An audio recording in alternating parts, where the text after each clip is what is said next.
It's been my dream to come on the podcast. Been waiting for it. And you are somebody that has made a tremendous impact in the solar space. the reason I got into door-to-door was because, Really? yeah, it's the money we make in solar. Even if you're mediocre, you're still going to be making more than The vast majority of people in San Diego, yeah. Yeah. A lot of people would do a lot for just to make 100 grand. Solar, if you just install 2 accounts a month, Yeah. maybe even 1. I've had setbacks, but still I've done really well. I still made multiple 6 figures that year. That's a lot, bro. We live in a country where even if things go badly, that we can rebound from that. Where else can you go, knock doors and generate 10 grand out of thin air? Yeah. You've been through a lot of adversity, a lot of challenges. People sometimes think like, oh, well, I'm not good, so then I'm not going to do it. There's so many things out there to sell. That's what people should remember. I was so broke. My buddies made fun of me. I would donate plasma just to buy my next meals. That is the piece that I love about you. And winners maybe feel fear for a few seconds, while losers feel it for months and months and months and months. Which one do you want to be? That's the only option, yeah. What were some principles you followed that have allowed you to be very, very consistent? First, I hit the numbers I need to, Come on. and then Welcome to the VIP, the Valor Impact Podcast. My name is Jon Soriano.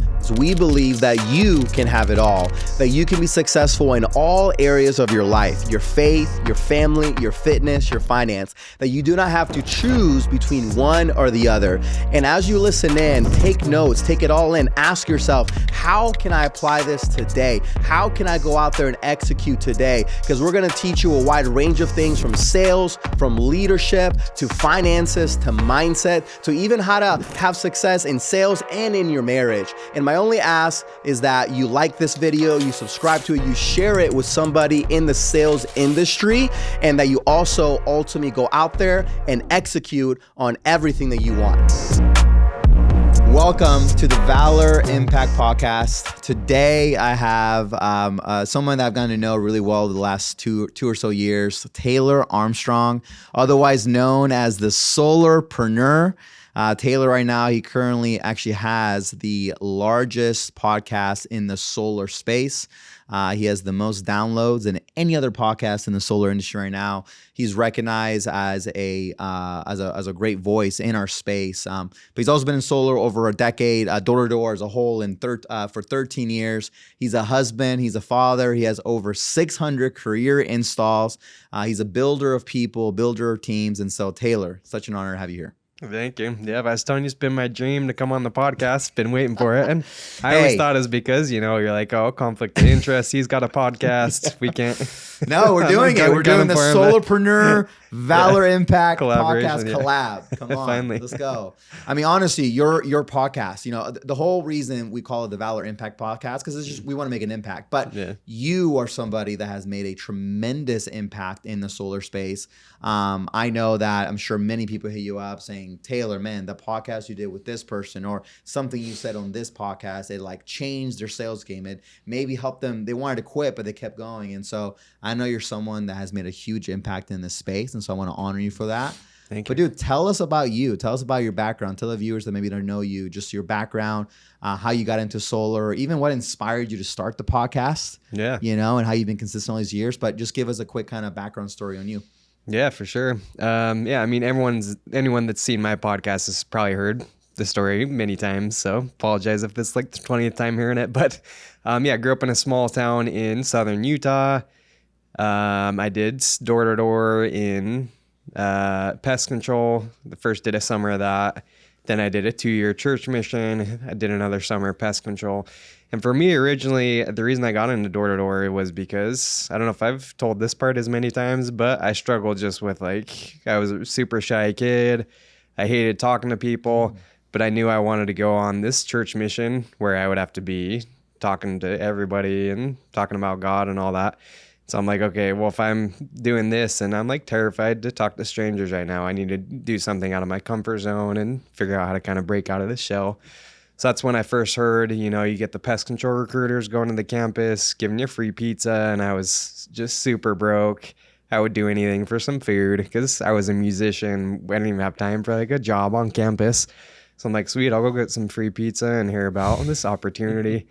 And then they're just talking all the numbers. So they got you, huh? They got you with pizza. Yeah, anyone that knows me, I'm a sucker for free food. And $10 investment went a long way for them.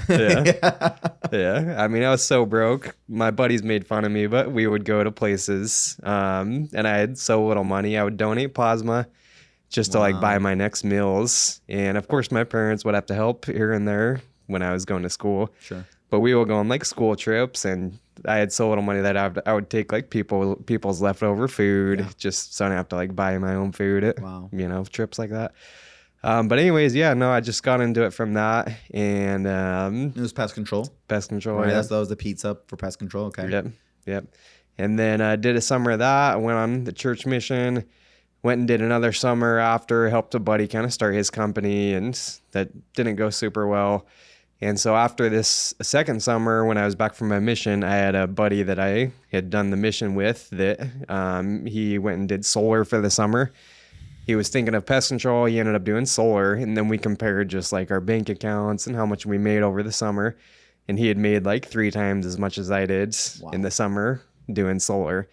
And then on top of that, I asked him how much he was knocking, because in pest control, it's a grind. You're out there from like 9 a.m. to 9 p.m. every day. And so I asked him, and he's like, oh, we're probably knocking, maybe like 5 hours a day. And then we're in appointments and stuff like that. And I'm like, you're telling me you made this much money and you didn't even have to knock 12 hours a day? He's like, no, half the time I was like in AC and houses, just telling people about solar. I'm like, bro, you're kidding me? So I'm like, okay, all right, you got me. I'll go try it. And then went out and tried it, and just saw the lifestyle. 2016. Yep. Right. 16. Yeah. Okay. Yep. So came out and tried it, and in San Diego. Yeah, we were up in like Inland Empire first, and then. But you've been in California all your 9 years. Yeah.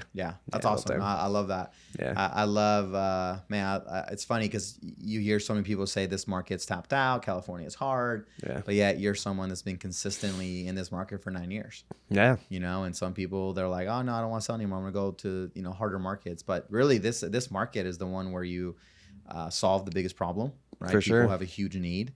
And also it's proven concept, right? Like you don't have to worry about people being like, I don't believe solar, because they see it on multiple homes. Yeah, so definitely. props to you for your consistency. What would you say has helped you be so consistent? Because I'm sure there were many times where you could have quit. Yeah. There are many times where you could have maybe gone back to pest control or taken another sales job. But what has allowed you to stay planted in one market for 9 years? Yeah, well, I would just say, really, for me, it's kind of the only option. Like, I came out here from Utah. I have no connections out here. I have no family. And so we have kids now, we have a house, all that. So especially now, it's like I got no other option. Yeah. So when you're forced to do something, That mortgage, that's the only option. Yeah. So anyone, go make yourself broke again, right? Go buy a house, and then you're forced to work hard. So that's been a big thing. And it's just, like I was telling you earlier, I was a musician. That's what I wanted to be, going to college and everything, going to school. And I think back to that, we were practicing like 3-4 hours a day. I was playing percussion, and my dream was to become like a college music professor. And, these people, they're fighting. You got 50 people fighting for one job out in the middle of Iowa or whatever. And then they're going to make like, maybe 40, 50 grand in a year being a college professor. So I just think back and I'm like, okay, the alternative, I can either show up for myself, show up for my family, or I can go take like another job where, they tell me clock in, clock out, and I make what they tell me I'm going to make. And so every time I'm facing, demotivation or not wanting to work, not wanting to be consistent, I just think back to that. I'm like, okay, well, I'm super blessed to be out here, like living in one of the best cities on the planet, the weather, and I get to choose my own schedule. So I can either be consistent, show up, or I can face the alternative, and that's, go back and take whatever other job. Because really, you think about it, the money we make in solar, even if you're a pretty mediocre solar guy, you're still going to be making more than the vast majority, like pretty much any other job in San Diego. Yeah. Yeah. So yeah, a lot of people would do a lot for just to make $100 grand. I know. In solar, if you just install 2 accounts a month, maybe even one, in this market, you can make 6 figures. Yeah. Now, what inspired you to start the podcast? Like, how long ago did you do that, and what was the inspiration behind it? I think I started that in I think it was like end of 2018, And I would always had the idea, because I'm the type of person that I love, like if you get me into something, then I'm going to do everything. I'm going to like buy courses. I'm going to like go watch YouTube videos. Like we have these, we have the rock, paper, scissors competition that we do at our correlation sometimes. So yesterday I lost the rock, paper, scissors competition. I'm like, it's so annoying. I never win this freaking game. You've never won?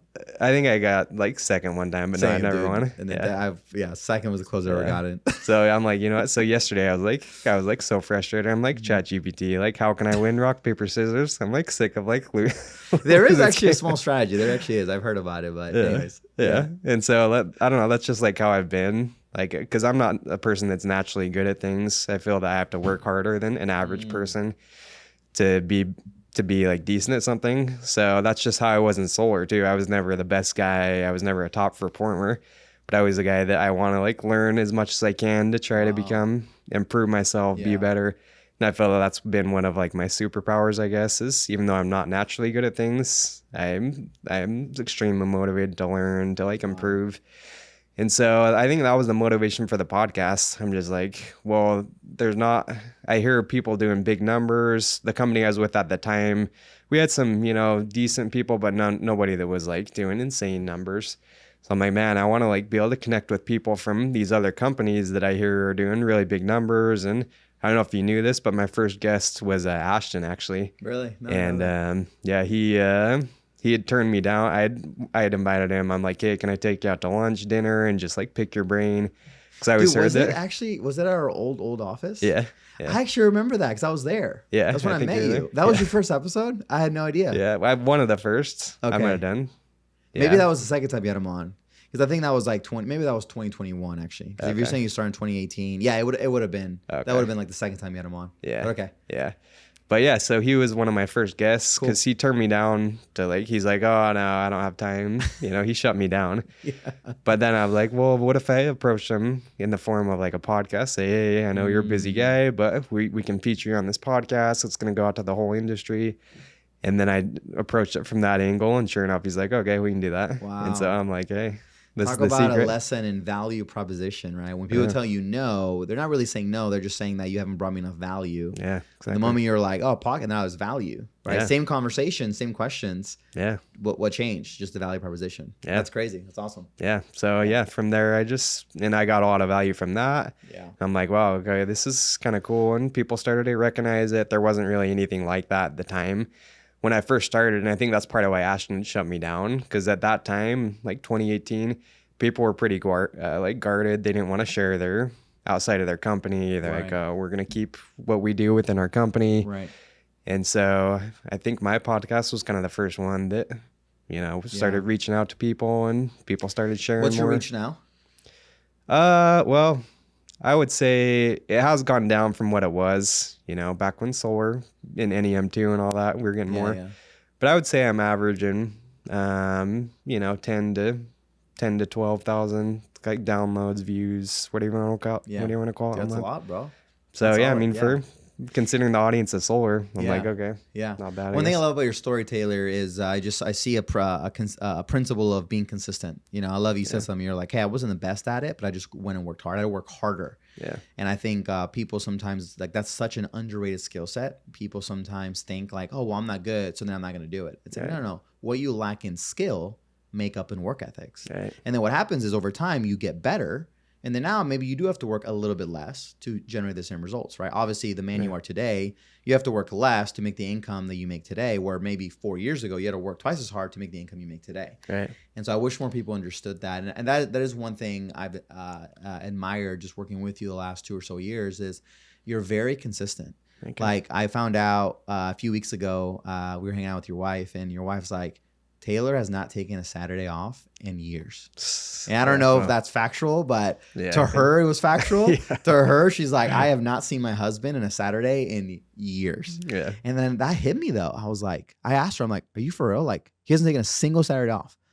She's like, no, he hasn't. And then, but I was like, that's so like, in some ways, I'm kind of like, Taylor, hang out with your family sometimes on Saturday. But also in other ways, I was like very wowed and I was like, that's crazy that he's been so consistent on Saturdays that to you probably wake up on Saturdays, you don't even think about it anymore. Like to you, it's not even a question. To you, it's so ingrained in you that you're like, nope, Saturday, I just go and knock for a few hours. Right. And so like, talk us through that. Like, tell us more on that whole, like, hey, I wasn't the best at it, but I went and worked hard. Like, what were some principles you followed that have allowed you to be very, very consistent? Like maybe even on the Saturday piece, like what do you do or what have you done to be like, nope, Saturday, every single Saturday, that's work. Yeah, well, first of all, I think she partly says that because she's trying to like get me in trouble and have you be like, hey, tell them to take some time off, you know. Because I've definitely taken some Saturdays off, but anytime in town, if I'm in town, then yeah, he's taken like 5 Saturdays off in 10 years, guys, and that to him, that's some Saturdays. Yeah, but that should be enough, Natalie. 5 Saturdays and one Saturday every 2 years, right? yeah. If I'm out of town, you know, I'm not working. But no, I think just so you're asking like what principle or what's like like what have you done to be so consistent all these years? Okay, that's what I hear about you. It's just like your kind of formula hasn't been anything elaborate or crazy. It's just been like, no, I've just been very consistent in a few things. Yeah. You know, I've worked the hours. I've worked from, you know, I always maximize prime time. I maximize Saturdays, probably holidays, right? Yeah. You know, maybe you've also stayed planted in one area, right? We see so often in this industry, people just go from area, thinking that the next area is a gold mine without realizing that no, the gold mine is actually in working your area. Right. And so you've done these things, whether you realize them or not, that have gotten you the success you have. So like, what are just some of those things from your perspective? Yeah. I would just say not focus as much on the time because especially doing this now, coming on 10 years, it's like if I think, I have to go knock like 7-8 hours day after day after day, then yeah, it can be kind of like daunting at this point. I wouldn't say I've necessarily been the hardest worker every time, but I have been consistent just in the fact that I hit the numbers I need to. So it just goes back to, I think most door knockers know the principle of putting in the input, knowing your ratios, how many homeowners you need to talk to, how many appointments you need to get. And so I would say more than just being the hardest worker. Yeah, it's like hard work, but also knowing the numbers like that. Because when I go out in an area, instead of thinking, I got to be out here for the next 6 hours or whatever, I just think, okay, I'm going to go out and have 10 conversations or whatever number I know I need to hit for that day. And, you know, we have the whole little tally app. I'll just be checking it off. So I make it more a game of, okay, I'm going to talk to this amount of people. And I'll have some days where, like, if I'm not feeling it, then I'm like, okay, well, I'm just going to go at least talk to this amount of people. It's that, I know you've probably heard guys like Mike O'Donnell talk about this, just the whole mini habits thing, where if you don't feel like working out, at least go show up to the gym and do one push-up. And then chances are you're probably going to do more than one push-up if you put in the effort. So I just remember the same thing. Committing to just say, I'm going to talk to one person. Yeah. But then after you talk to that one person, you're like, okay, I'm going to go do another one. Already out here. Might as well do another one.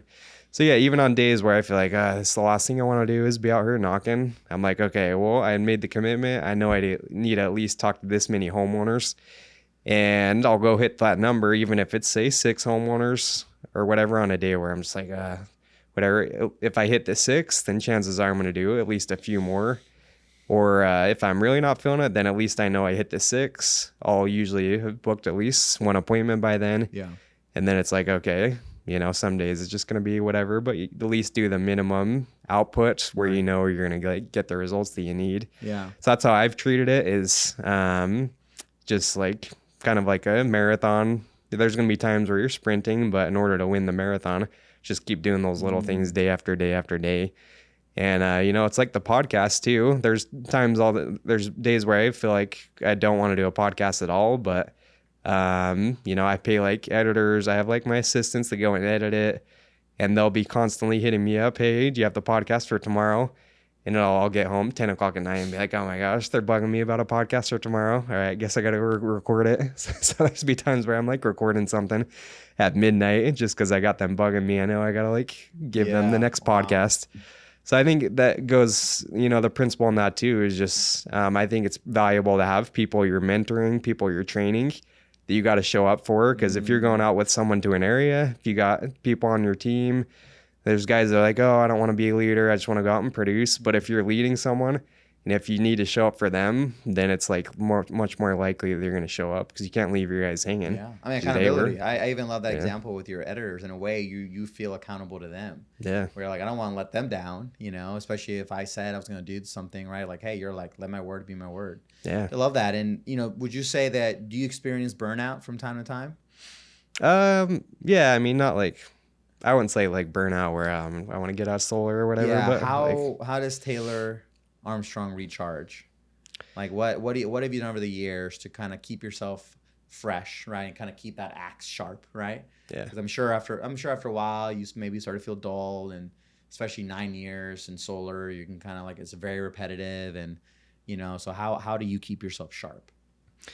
I think the main thing is just going out. If I'm not feeling it, then I'll just go out with someone, right? I know it's because people say, oh, if you're knocking doors together, then yeah, you're technically not knocking half the amount of doors. But yeah, if I'm not feeling it, it brings me energy to go out and like help train someone to knock with them, to go out. So on days where I'm feeling like burned out or last thing I want to do is knock a door, I'll just go out with somebody. And then I don't know, I guess aside from showing up to knock doors and all that, it's just taking care of my body, going to the gym. I do like jiu-jitsu, and if I don't do those things, then I see motivation go down too. So I think just taking care of myself outside of showing up to work and learning new things. Like, we have correlations every week, and I'm still not, I feel like I've heard a lot of things being in this 10 years. I go to all the events, but I still like showing up because there's still new things you hear. Right. There's still new things you can go out and try. Well, a dangerous place to be is the moment you think you've made it, or the moment you think you know everything, or the moment you think you need to stop being a student. That's when you put a ceiling over your life. Yeah. Right. And that's the hard part about being consistent, is that it's finding joy in the mundaneness of things. Yeah. And I think if the industry as a whole understood that more, it's like, no, you got to find joy. Everything's exciting in the beginning. Yeah. A marriage, first year is exciting. Oh, I'm married. Yeah. First time we get to live together. Wow. Woo, sex. Right. Like, but where the real challenge begins is when things start to get a little bit repetitive. Like, can you still find joy? Can you still innovate? Can you still find newness in the mundaneness, right? Even though you've been to 1,000 correlations by now, you still enter the correlation with the mindset of, there's something for me here. Yeah. There's something for me here. Or you go on a date night with your wife. You're like, even though we've been on hundreds and hundreds of dates, you're like, no, there's a new level of intimacy. There's a new level of connection that exists here.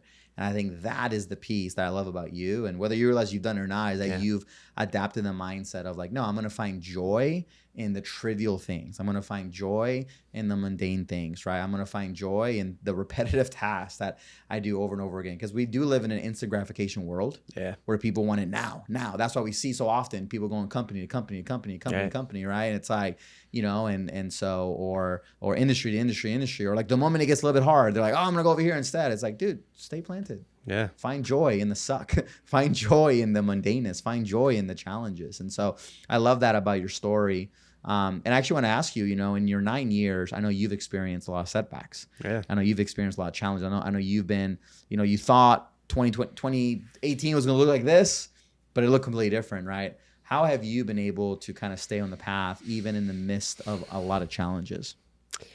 I think just going back to what we were talking about earlier, just thinking about the alternative of going to work, regular jobs. Because, I think before I came to Legacy here, I think I told you, but, one of my previous companies I was at, I didn't get paid out almost $100,000. Wow.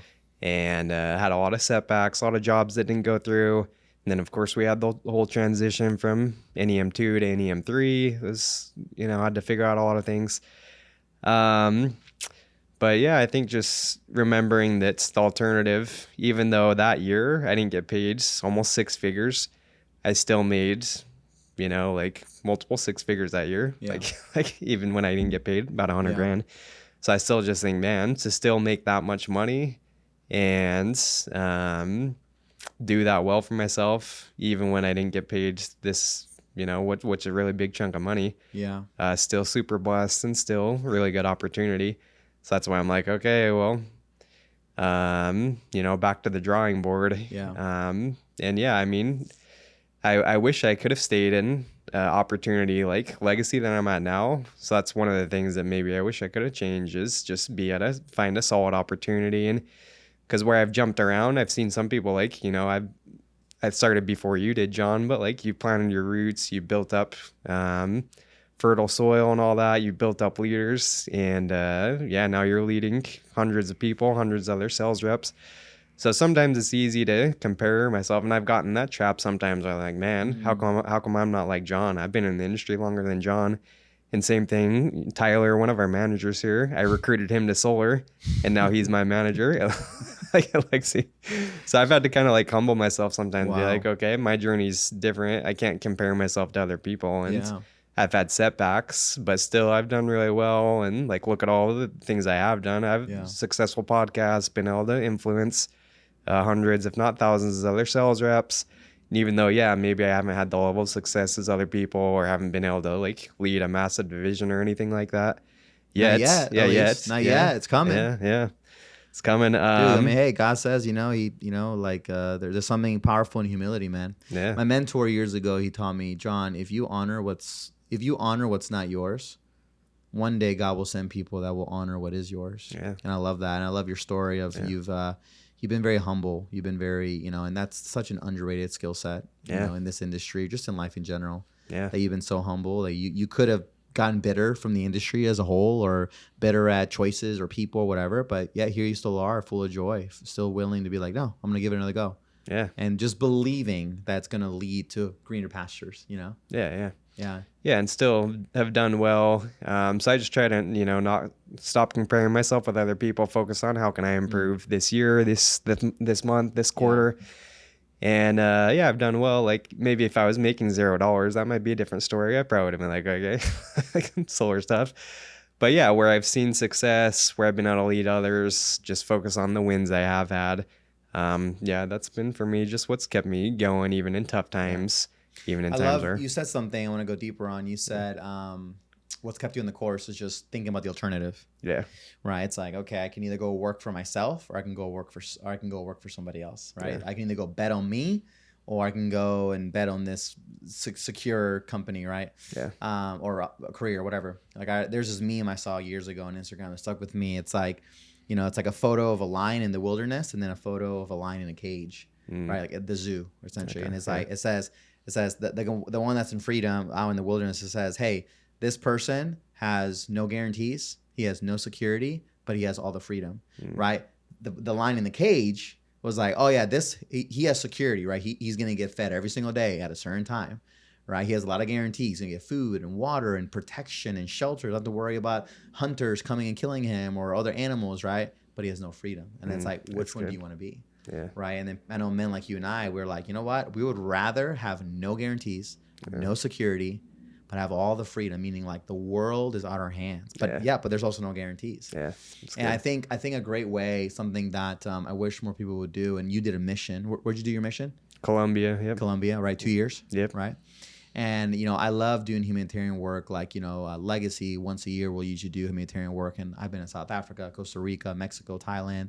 I didn't do the Philippines, but I saw it. And I love these trips because it really grounds you, and it really reminds you of how fortunate we are. Yeah. And sometimes we live in our bubble and we think that like this is the world, but it's like, dude, we're the 1% of the 1%. The U.S. is 5% of the world population. Yeah. Right? If you're the poorest person in the U.S., is still doing better than the vast majority of the people in the world, right? Yeah. Like poor in other countries is way worse than poor here. Yeah. And so I think it's good for us to be reminded of that and to express, that's what gratitude is so big.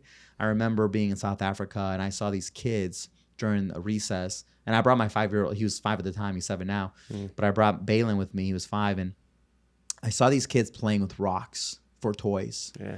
And then they also had this soccer ball that was like half inflated. But the level of joy I saw on their face, like more joy than the kids here in America. I was like, dang, these kids have more than me. I'm sorry, they have less than me, but they're so much more joyful than maybe I am. Yeah. And so I think it's like people understanding like the opportunity that we have. I think if people can grasp that concept, what you just said, like the alternative, it's like, dude, then you really would realize like, wait, I haven't, like, where else can you go, knock doors and generate 10 grand out of thin air? Yeah. Doesn't exist anywhere right now. Yeah. And so I love that principle you've said. And to even go deeper on that, I mean, what would you say to the current state of the industry, right? So at the, this recording right now, it's, I don't know, July 23rd or something, 2025. Let's just say end of June, 2025. Yeah. Right now we're in the whole big, beautiful bill. And right now there's a lot of chaos and kind of uncertainty in the industry. People freaking out, similar to an NEM2 to NEM3 transition, maybe worse. But what would you say to that? Like, what are some things you're doing to kind of, not let that turn to fear or scarcity or doubt? Yeah. Well, first of all, I think just having good leaders to follow, and you've been a great example of that, John, just like leading us and being kind of the voice of reason. Because, yeah, I mean, I'll be honest, when it first happened, I was getting lots of people freaking out and people that knew a lot more than I did that were kind of like, doom and gloom and all that. And so, you've helped me understand a lot of things and still, like, you have a belief that things are going to be all right and things will work out. And so, yeah, I mean, we'll see. But I think at the end of the day, it's just like remembering all the things that we have gone through, right? And this, you've talked with this about too. Like, we got through NEM2 to NEM3 in California. I've got through multiple companies not paying me commissions and still come out on the other side. So if you can be okay with whatever the worst case scenario is, and this is something I've heard from some, mentors, people I follow too, is just being okay with whatever the worst case scenario is. Because if you're okay with that, then you can kind of have peace to like maybe take more risks and, just have a mind more at ease. Because you think about the worst case scenario, if solar, let's say it just becomes terrible, and then like I got family in Utah, my in-laws, they got a whole basement we could go live in, worst case scenario. Like I wouldn't want to do it, and that's why, luckily in our country, people can go. There's entrepreneurs that are super successful, that have literally had bankruptcies, that their companies have failed. Russell Brunson, this guy I follow, I think he says almost every super successful entrepreneur has had, it's like an average of 2 or 3 failed like business ventures or something like that before they found something that really took off.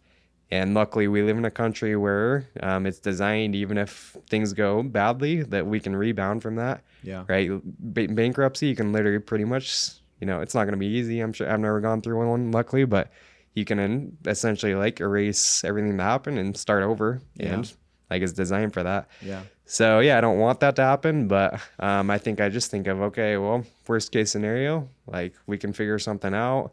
We've all got the skills to go sell something.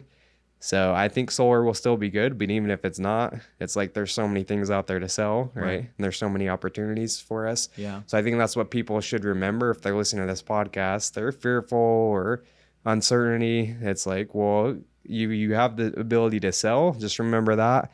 We have the ability to rebound. Whatever happens, we can figure out something to sell. And but yeah, I think we got great leaders here. And I would say just make sure you're at a place where you got leaders that have a plan, that are speaking vision to you. Because if you have that, then it's been much easier for us over here to have the confidence. Have you ever heard of? I hope I'm saying it right, but I think it's called the Stockdale principle, or I think it's Stockton. That's your son's name. Stockton. Yeah, I think it's the Stockdale, something like that principle. Anyways, but it's a principle that I heard years ago and it stuck with me. And essentially, it's as a leader, when you lead through crisis, you can't be too up in the clouds, meaning optimistic and like faith and like it's gonna be okay, right? Because then people they're like, dude, you're naive. People then they view you as naive. But then you can't be too much in the dirt, right? Where you're like doom and gloom, like this is hard, it's over, right? Yeah. And the principle is about, as a leader, you got to be real and be like, yeah, this sucks. Yeah, there's going to be change. Yeah, we're going to have to massively pivot. Yeah. And it's going to be hard and it's going to suck for a bit. However, it's going to be great. We're going to get through it. We're going to make the most amount of money we've ever made, right? And so I think as a leader, and I hope the industry as a whole, I think as a collective, we can be more like that. Yeah. We can be more like, let's be real. Like I'm not saying the big, beautiful bill is not like, oh, it's okay, right? Like I get it. It sucks. But also another principle I've lived by is winners cry for 6 seconds. Losers cry for 6 years. That's good. It's like, which one do you want to be? Yeah. Like they both cry. They both feel something, like cool. Winners maybe feel fear for a few seconds, while losers feel it for months and months and months and months, right? Yeah. And so it's like, again, that they both feel it. They both cry about it. They both have doubt. But the difference is one feels it and moves on. Yeah. And then the other one feels it and like stays stuck in there. And it's like, which one do you want to be? And like, yeah, I've already processed, like you said, worst case scenario. And I'm like, all right, worst case scenario, I already know it. Cool. I felt it. I processed it. Yeah. Great. Let's do everything in my power to make sure it's not the case. Yeah. Exactly. Right. And also fear is like false evidence appearing real. Yeah. Right. That's like the acronym for fear. And it's like a lot of the stuff that we're hearing, it's like, okay, none of it has happened yet. Right. You know, like you said, cool. If we get to a place where like solar, literally we're getting $0 EPCs. Okay, cool. Maybe it's like time for a big change. Right. But that hasn't happened yet. But yeah, people are already like, it's dead. It's like, dude, chill. There's many things in your life that you thought were going to take you out. Yeah. And yet you're still here. And that's what I love about your story is that you've been through a lot of adversity, a lot of challenges, and yet you're still here. Yeah. And I want to ask you too, like, how do you navigate all that as a married man? Like one aspect of you that I love is that you're consistent on the doors, you're a leader, you're a builder of people, right? You've navigated many crises, but also you're responsible for your wife, you're responsible for your 3 kids, which by the way, fun fact, Taylor has named all his kids after Utah Jazz players. So that shows you how big of a Utah Jazz fan he is. So hey, if you're the Utah Jazz owner, is it Ryan Smith? Yeah, Ryan Smith. Come on, Hopefully dude. Listen to the podcast. He named his kids after your team. So, dude, how have you navigated through? How do you navigate all this while also being a present husband, like also being a present father? I think a lot of the successful people in soul or door to door, they're also married, and I think that's maybe wisdom that they want to know is like, how do you balance it all, right? How do you still crush it at work, but also crush it in the marriage, crush it as a father? How do you do all that? Yeah, well, it's a tough question. I've learned a lot from you on this, John, but I'm still figuring it out. So I would say I have some small things that have helped, but yeah, there's still times where my wife's like, "Oh man, this is like so hard that you're gone every night, this and that." So I'm definitely not like the perfect, have all the solutions for this and still figuring things out. But I would say just some things that have helped for sure is just time blocking, just having the date nights. I know you're big on this too, John. Just having like one night a week, you do the date nights. And yeah, I feel like I have improved this year for sure because I think even last year is a big problem, just separating the work when I got home, just still like constantly being on the phone, be like, oh, this customer needs this, even when I'm home after appointments. And I'm just still being buried in that. So I have made improvement. That's a big one. Just, try to like whenever you get home, just separate it a little bit, especially when we have kids. It's like try to be present for them, show up, put the phone down. So those are things that I'm actively trying to improve on, and definitely not perfect. But I think those are 2 huge ones. Just setting out time, at least if it's minimum 1 time a week, block it off. We get the babysitter, we go out, have the 1 time a week date night. And then just trying to, all day Sundays, like I never take an appointment on Sunday. I'm not going to appointments. I'm trying to be fully present Sundays, church, family. So those are, I would say, kind of the 2 non-negotiables, just the date night and then Sundays, just try to be as present as possible. But other than that, I'm still learning. But open to suggestions and just try to. Dude, it sounds like you just make time. I think that's the difference. You know? You make time. You don't look for time. You make it. Yeah. Right. And you're like, no, like if this has to suffer a little bit, cool. It's because at the end of the day, that those are the things that are most important. Yeah, and there's seasons too. Like right now as we're recording this, we've got all this urgency with the bill passing. So I've already had the discussion with my wife. She knows it. It's like, hey, it's probably gonna have to take.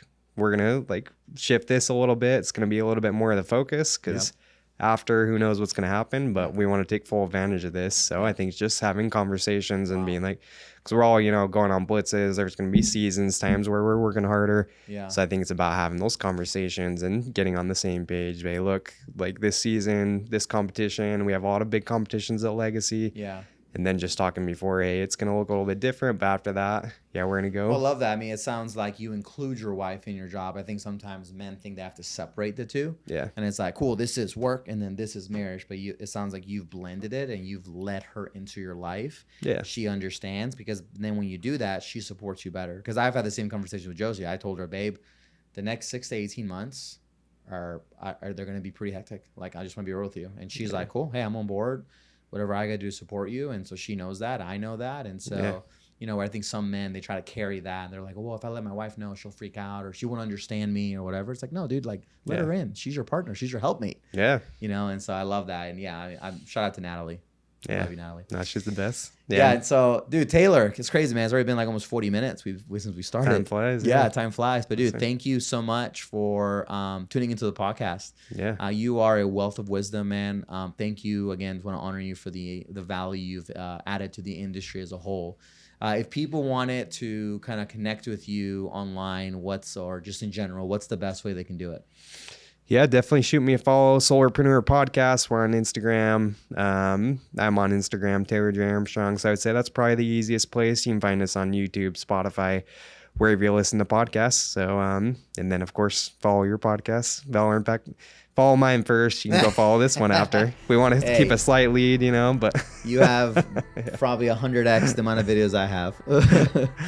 So, well, great. Well, hey, thank you again, Taylor, for hopping on today, man. You're a wealth of wisdom, and thank you for sharing all your insights. And thank you guys for tuning in to today's episode. And remember that your best self is always found on the other side of doing hard things. We'll catch you guys in the next episode. Bye.